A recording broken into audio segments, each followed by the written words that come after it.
guys, thank you for joining. This is Essence of Medicine, and today we're talking about 3 things that you're doing every day that hurt your back. I'm Amanda Armagast. And I'm Dr. Abbasi for Essence. You Well, started as the it. yoga teacher here, I can totally start. I think that the number one thing that we're doing every day is our posture, especially our sitting posture. I Would you agree. agree? I agree. A lot of us are working all day, and even more than that, a lot of us are working on the computer all day. So, Dr. Abbasi, actually just turn to the side and just show what you're doing right now. Show your sitting posture. Mm-hmm. Do you see how when you're sitting like that, your neck is going forward and you're putting a lot of pressure on your shoulders? So what is a better way of doing that?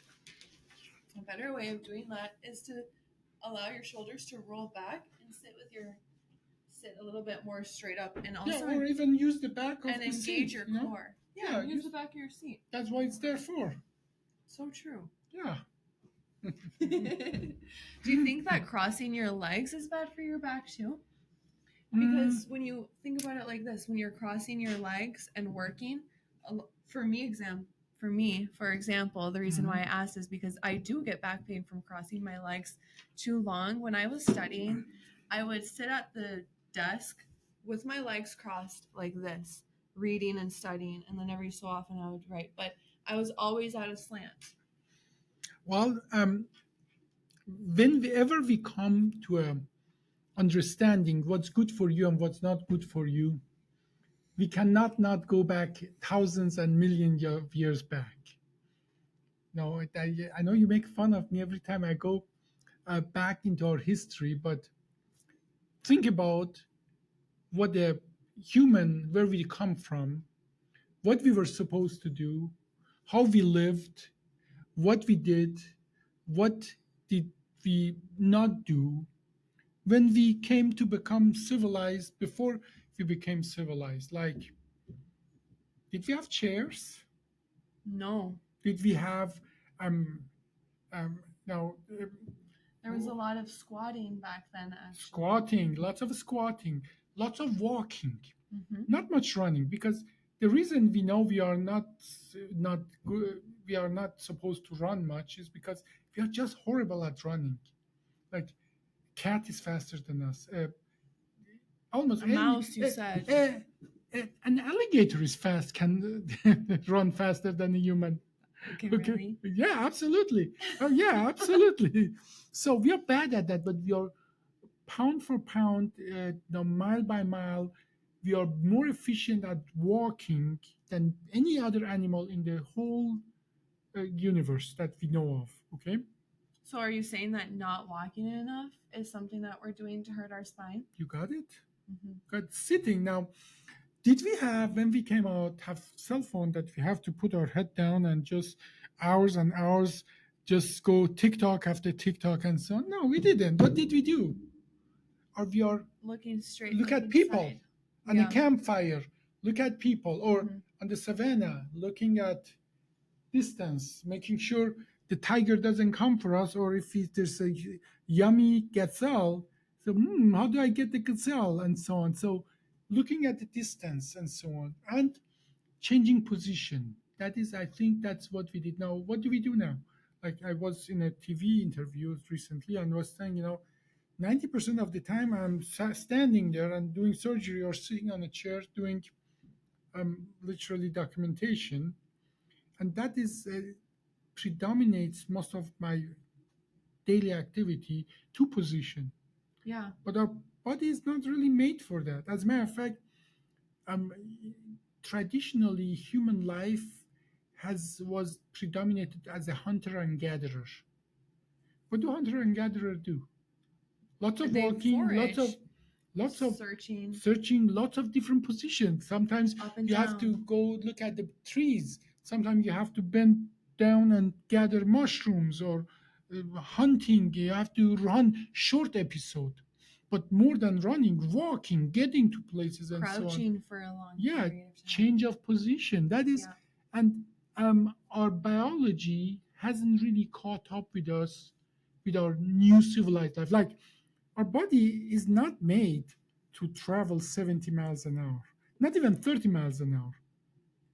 there is actually a very interesting, I mean, for people who are interested, if to understand how wrong this civilization is for our biology, what that means that, uh, you know, if you look at the animal, cats are good at what they're supposed to do. Mice are perfect at what they're supposed to do. Alligators, they have two eyelids. So if it's in murky water and so on, they Yeah. have one eyelid versus another. They are perfect for what they are supposed to do. But we human, we have changed so much of our lifestyle that our biology is not good for what we are doing, like sitting on this table and drinking, sugary stuff. There's no And sugar in it. well, not that, but But you actually, get the that point. actually makes me ask you: have you noticed, or do you think it's not right, or it's too soon? But have you noticed more neck issues? A lot more. I said lower back issues, but what I wanted to say, there is the Danish, I think the scientists, they got together, and I want you to start in the other picture, look for it. Um, they look for what would be human should look like, what a human should look like for us to survive even a 30 miles an hour accident. So that just what should a human anatomy look like to survive a 30 mile, not even high velocity, 30 miles an accident. So they put it on the computer, and then you see that this is the project. They call it the project something. So yeah, if you can share it, this is our body should look like this to survive a car accident. So nature didn't think us that we are going to have to survive something like that. That's disgusting. Well, it is disgusting because we are not used to it. In if nature was this, if nature would have done that, all women would have said, "Oh, look at that sexy He's guy. optimized. He's optimized. He can survive." The same way, do you think that like alligator look at the guy with six pack and says, "Oh, look at that sexy"? No, it is Never. nature put it. Yeah, nature put it in your head that is optimized, that is best. So if the nature would have done that, a female human in the future would have said, "Look at that sexy. I want to have babies with that Yeah, guy." I can't look at it. So, but you understand where I'm going, right? Our biology is not optimized for our way of life. Yeah. And that includes lots of sedentary work, lots of crunching down because we do a lot of work with our hands and looking down. And these days as well, the cell phone and so on. Because and these days it's not just work. It's our work, it's our entertainment, it's our communication. All of it is looking down. So you ask, what are the three things we do that is bad for our spine? I would say the opposite. What is the three things that we don't do, which is bad for our spine? Walking, change of position, and variation of activities. These are the three things we don't do that make us really be unhealthy, have an unhealthy spine. So, and yoga is one of those things that I think overcome some of that, and that is our spine needs, or generally our musculoskeletal system needs a lots of range of motion. We call it, meaning that, and I'm just talking about the shoulder, but every joint, every area is the same. Like my shoulder can do this, can go up, can go front, can go back, all the way, go even in the back like that. So see, this is the range of motion, but in reality, I'm using just 5% of it. And when I have to go to that other areas, then all of a sudden it's just too much for it. So yoga is good because it puts you at the maximum range of motion, so you use it so you don't lose it. And also, when we're sitting at our desks, it's my understanding that you should take a movement break, at least like a 2-minute movement break every hour. You shouldn't be sitting in the same slumped over position for over an hour. Change of position. Yes, absolutely. I don't know what the optimum for that is, but certainly sitting hours and hours in the same position and using just few of your muscles, is not um, it's not how your biology is supposed to work. What that means, like, in some places they have this desk that you can stand up. Yeah, in some places, even in Crookston, they have these small little treadmills that you can walk while you're Yeah, doing desk work. some of my friends have those. Yeah, or I'm hoping the technology come to our help, meaning that soon we don't have to type, we don't have to sit down, we can walk in a park and talk to an artificial intelligence. Like, I'm writing my book these days. I don't have to sit down, and I can do anything I want and talk to the artificial intelligence to make those chapters changes and so on. Now, unfortunately, I do it only when I'm driving, so I'm not really getting the benefit of it. But there is a tool now that, you see, the technology is helping us to overcome the problem of the technology now, Yeah. by us being able to perform and not necessarily have one position on a desk to do the job. Yeah, everything is about cycles. So we talked about being sedentary, we talked about posture. What's one other thing that we're doing every day that is bad for our back? Sedentary, um, and range of motion, Mhm. different position and range of motion for individual um, joint and spine. What that means, that, like, obviously position and range of motion, they have something in common, but position is your whole body, whereas range of motion is individual joint, especially in the spine. Like, there is something I really like, you do with me, the cobra in yoga. Mhm. That how many times in your real life you really do that? Never. Except you don't do it for 10 years, and then there's something, you want to catch a ball, then you do that, and then all of a sudden, Yeah. oh, my back is killing me. Yeah. Whereas if you in yoga, you do that regularly, your body is not a foreign thing all of a sudden to your body. Yeah, because it helps with these muscles too, your chest muscles and your back and shoulder Now, muscles. that is a range of motion for your spine. But that's not a position, natural position No, that you ever that's what have. I'm saying. Yeah. Yeah, but with natural position, I'm talking about sitting, standing, um, crawling, climbing, different things that your whole body is in different position, and not necessarily just a sedentary lifestyle that we have. And that is something that we should not have. Just a very sedentary lifestyle that is very detrimental for us. And a lot of us can't help it having a sedentary lifestyle. Like, for example, if you sometimes you have to drive from Crookston to Alexandria, that's a long drive and all of this. But I think it's But still, I'm hopeful. but I think even if we can't control how sedentary we are, we still have a little bit of control. Like, if you're working for 12 hours, it might not sound enjoyable for you to take a walk after work, but a But it's 20 good for minute, you. yeah, a 20-minute walk really isn't a lot of time. Like 20 minutes in your whole entire day really isn't a lot of time, Mhm. but it has a huge impact on your future Why do you think the dog's owner lives 7 years longer in average? because they're taking walks. Yeah. Now, I'm hopeful because you talk about the driving. Yeah, we have to drive and so on. But many things are that we don't have to drive for many of jobs anymore. And imagine, I can't wait for that. That while the car is, I have a van, when the car is driving, I'm sitting in the van and doing some other work.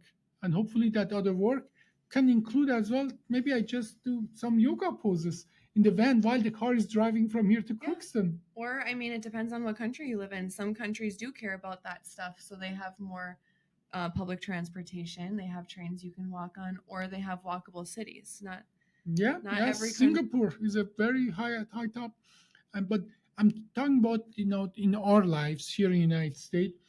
I think the technology created this imbalance between how we should be and how we are. Yeah. But as well, the technology can hopefully overcome that. That we don't have to sit down to do a job, or we don't have to sit in that car for 8 hours and so on, or other thing that, sometimes many of these activities that we do, like when we went from the hunter and gatherer, one of the worst thing happens in human history was going from hunter and gatherer to being farmers. Worst and best, and depends on what you're. No, it's for the human average lifespan went down, average patient health and height went down. Any information we have in human history from all the archaeological things that it was a huge setback for humanity to go from hunter and gatherer to farming, because farming was really back-breaking Yeah. work, and as a matter of fact, it made us, or it reduces the amount of different things that we used to eat as a hunter and gatherer. So mortality went up, the lifespan went down, our height went down. We know that for sure, and diseases went actually up when it happened. But it had to happen because our population was That's what growing, I was and gonna hunter and say. gatherer couldn't really support that higher number of humanity and so on. But the farming was bad for individual health, no question. Okay, so And environmental. and environmental. But you see, some of those problems now we can overcome with, again, with technology and so on. That, but it's a different, again, that's a different thing. But coming back to what is good for your back and what's bad for your back, I think we covered that. Um, The best thing you can do for your back, when I'm understanding, is to be mobile, to move.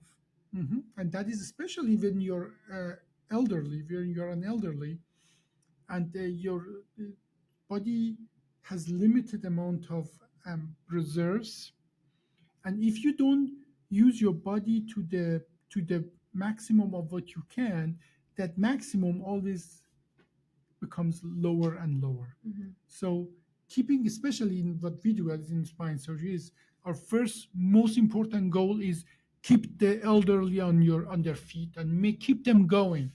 And now you understand something that I get so upset when I put it in our like blogs and so on, that I did that surgery for that lady in an hour, and patient was walking same day, when go home next day, and now can do go to kitchen. And then some apologize, some totally intellectually moronic brain comes and comments, what about the lordosis? What about this? What about that? They have a one-track mind. They care about the images and they care about what the images look like, not your patient outcome. No, well, no, but that is the whole idea that we should understand, especially in elderly. Now, in a younger person, yeah, those numbers and so on do matter. But in an elderly patient, you want them on their feet in the kitchen cooking dinner for themselves. Exactly. What they are going to do in 30 years, because the curvature is this much and that much, is not a priority for them. Now, but there are, and that is, regarding the spine, we are talking about what's good and bad for your spine. Ambulation is good for your spine. Walking is good for your spine. Running marathon, being a professional marathon, going every year on a triathlon and doing that is not good. No, that is maybe good for your energy level, for your adrenaline addiction, Metabolism. and so on and so. But that is not good for your spine. I can tell you that. Professional runners, their joints are 30, 20 years older than they are. Professional athletes in general, right? They're always, their joints are 20 years older than average peers, because again, our, our body is made for certain thing. Jumping, running, and we talked about that, is not what our body is made for. It's made for walking and thinking. Walking and thinking, yes, exactly, and that is a good closure to what we want to talk about here. Our, as a human, we are good only at two things: walking and thinking. Thank you guys for watching. We talked about what you're doing every day that might be bad for your spine. I'm Amanda Armagost. And I'm Dr. Abbasi for Have Essence. a good weekend.